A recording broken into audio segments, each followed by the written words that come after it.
Hi Mom, Merry Christmas. I haven't forgotten about you or your request for my pizza dough recipe. And here's the thing. I don't have a pizza dough recipe. I don't use a recipe anymore. I used to make Alton Brown's first pizza dough recipe that I know of. That's probably what you remember. It's been many years since I've done that. That's easy enough to find. He's got several.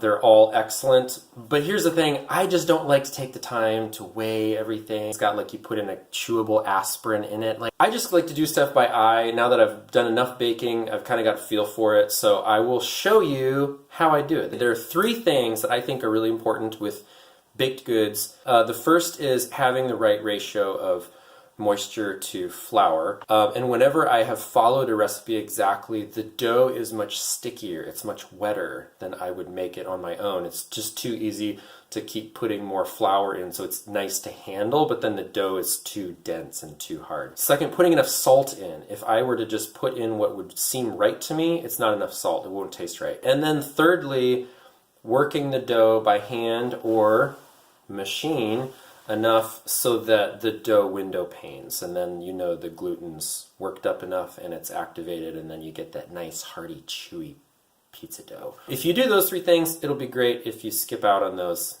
not so much. So let's get started. Like I said, I don't really weigh anything anymore, but I'm going to weigh this just for fun, just to see what we get. Here's the flour that we've got. It's just organic whole wheat, basically like an all-purpose flour. Also, I don't go through the trouble of sifting it any number of different ways. What I do is I scoop it in the bag and then dump it out and kind of like fluff up some on the top. And then once I have a little pile of fluffy flour, then I take a scoop of that. And I just do, I do like 3 rounded cups like that. So what you can count on is a heaping cup of flour will make one nice small like personal sized pizza. And number 3, 1 pound, 1.9 ounces. So it's basically getting 6 ounces per scoop that way. So I'm gonna do the flour right in. Yeast. Here's the thing, we do sourdough here. From now on I'm gonna be making sourdough pizza dough, which I'm pretty excited about. I don't anticipate it's really gonna be terribly different. Active dry, if you're using these guys, you do need to bloom it in some warm water, and I put like a heavy pinch of sugar, like a teaspoon of sugar, maybe half a teaspoon of sugar in there with it, and whisk it up and let it sit for like 10 minutes. So I do that first, and then while getting other stuff ready, it's good to go. If you've got the quick rise or the rapid rise, you can just put it right in with the flour. Okay, here's what I should do.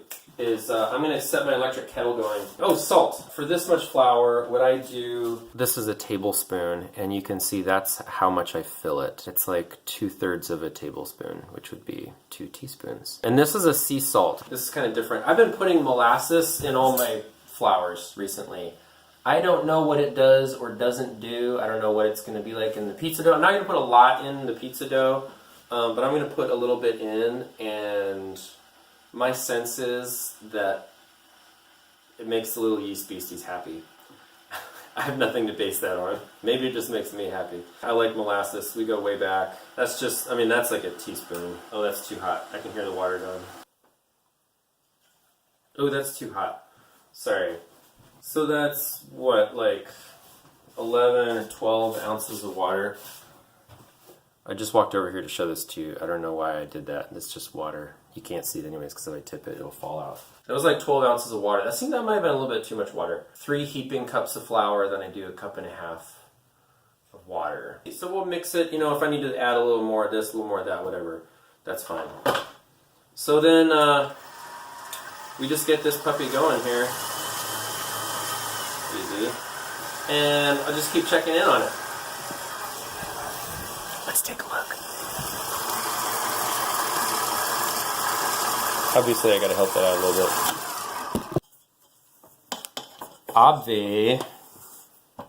Gotta get all that flour on the side incorporated here. Alright, stand mixer. Hit it. So you can see that it's like stuck to the bottom of the bowl. It looks way too sticky. But I'm going to let this keep working itself out because I think it might be okay. I might need to scrape it on the bottom a little bit and throw a little flour in there. We'll see. If I tried to work this by hand, This is how sticky it is. Gross! So thank you, KitchenAid. The other thing that I can do right now, since I have a little bit right here, I'm checking the salt. Yeah, that's okay. At first I was thinking I might add some more, but there's like this, it's like a salty aftertaste. Okay, check it out, it's happening. So it's starting to pull the dough away from the bottom of the mixer, and it's forming more of a ball. It's working. Oh, I totally forgot. I usually put some olive oil in here. Like a couple teaspoons or something. Hope it's not too late. So I pulled it away from the bottom of the pan with the spatula, and I threw some flour down around the sides to get it to all come together, because it wasn't doing that on its own. It just was like right there on the edge. It was just like, it was still too sticky. Oh yeah, there it is. See, the bottom of the bowl is clean. This is what I'm dealing with while I'm cooking, trying to not get distracted by little creeper.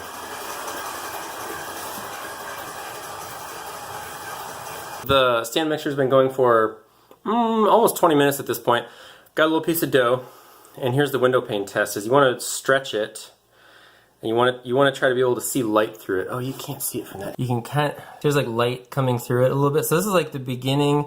That's like a little bit of window pane. Actually, it looks really good in the camera. It looks better than it does in real life. Then it's starting to tear. It's tearing a little sooner than I would like it to. This is passable in this state, but not ideal, so I'm gonna let it go for a little bit longer. Just, yeah, see, now it's not doing it. I think we are almost there. So the thing is with the dough, it's been going for almost 30 minutes, and I added flour a couple times early on, but then I haven't, and it was super sticky before. But the thing is, now there's enough gluten strength that it's holding itself together, so it's very tacky. It'll stick to my fingers, but it holds together. So we would say there's more cohesion than adhesion. At this point, I can take this out. I'm gonna flour the table. Well, why am I telling you? We do that thing. I get my hands floured up good first, too, because, you know. Scoop that all out. And then all I want to do right now, actually that's too much flour right there. I don't need that much flour. I don't want to work more flour into it. That would defeat the purpose. Basically, I just want to make a nice skin on top. And I don't really know why, but this is like always in baking stuff, in bread, when you're proofing it, you always do this. And then you do this little thing, and you make it so you got a nice tight skin on the top. I don't know why. And then the other thing, always, like every recipe, the first proof is it doubles in volume. Most proofs, you let it double in volume. I'm not going to tell you how long that's going to take. It drives me nuts when they're like, oh, let it rest for an hour. Or until it doubles in volume. It's like, well, it should be till it doubles in volume. And sometimes, because it's cold in the farmhouse up here, sometimes in the winter, that takes 24 hours for it to double in volume. So what I do, take a bowl. Metal works just fine. Some people say that metal kills yeast.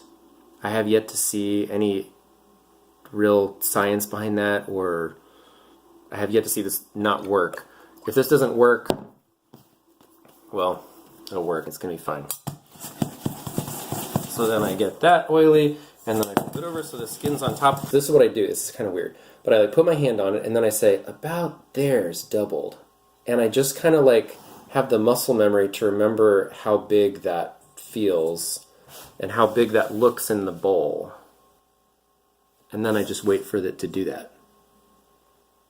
So let's do that. Howdy, we're back. Here's the dough. This only took about an hour and a half.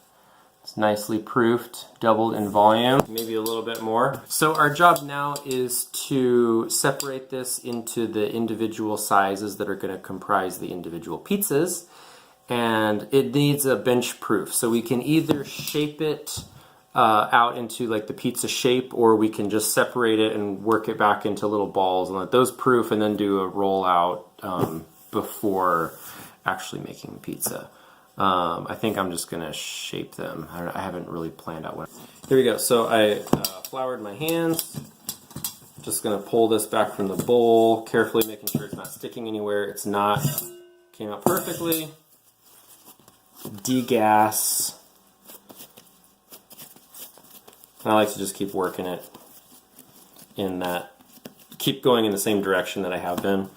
So then, like I was saying, we can do 3. This seems like we might be able to do 4. That's what I would shoot for, as a pie about that big. So I keep pulling the skin under. I need some kind of a peel because I want these to bench proof, and then I want this hot, and I'm going to slide it off onto this. So I kind of work this like fat lip out. This dough, it needs to relax. So there's a certain point you stretch it out, and then it'll just spring back. You can see how it just springs back like that. That's the gluten saying, hey, that's mine. One thing I like to do is I actually rest the dough upside down on the bowl, because then you've got gravity working with you to help keep it stretched out. Just keep forming these guys out, and I could get more bowls to stretch them over to relax them on.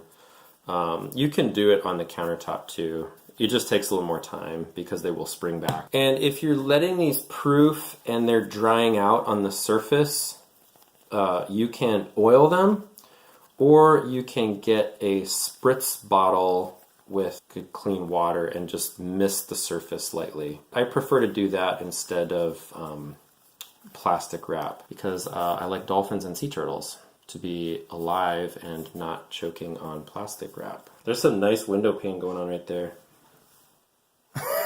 That's so funny. I just turned it around like you'd be able to see it from my side. It's the light that's different. So these sat out, rested a little longer than I would have liked, and they look really good. Also, over here, we use cornmeal on the peel. That's the traditional thing, because they're like, as Alton Brown explains, they're like little ball bearings. Here we go. And then let's take this guy, and let's do right there. That's how that works. Oh yeah. Okay, 500 degrees. Smoky is all get out in here right now. Okay, ta-da! And this guy. Okay, that worked out pretty well. I'm really happy with that. Could have gone so much worse. So I preheated the oven to 500. And then after I put those in, I shut the camera off, and then I switched over to broil because we need heat from above at this point. Here's how they look in there. That one on the right is so silly. These guys, well, whatever. It might not be the prettiest pizzas, but they're going to be delicious. Guys, out of the oven.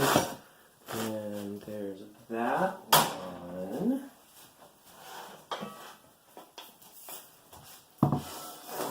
And there's that one. So that's what I got. That's how I make pizza.